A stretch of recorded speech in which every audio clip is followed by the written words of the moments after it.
Çka ndodh me Artan Grupin ose çka bën tash BDI-a pa Artan Grupin? BDI-a vazhdon të punon në aktivitetet e veta me kapacitet plot. Pas atyre ndodhive ne kemi pas 3 aktivitete dhe ndan shqetësimet me shumicën absolute tani më të shqiptarëve që shohin që në këtë shtet rrugët kanë marrë një drejtim të gabuar nga vendimet e kësaj qeverie pa legitimitetet ku tani më janë evidente dhe shihen qëllimet e këtij narrativi politik edhe para zgjedhor, po edhe pas zgjedhor nga bloku fitues maqedon, ku realisht edhe janë të shqetësuar shqiptarët. Si duket për BDI-n që për momentin për një periudhë ka shkurtër ka 2 persona që i hyrën në listën e zgjedhjes amerikane? Ata që i nënshtrohen kësaj liste nuk janë pjesë e organeve të Bashkimit Demokratik për Integrim. Zoti Merko është situata ndryshe ku ai veç është i zgjedhur me votë qytetarëve kryetari i komunës, ndërsa zoti Grupi nuk ka asnjë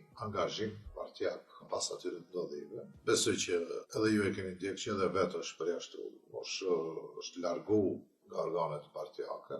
Shkaku i një vendimit më hershëm suaza të organeve partijake të Bashkimit Demokratik. Dhe ne si të këtilla i shohim dhe si të këtilla i respektojmë vendimet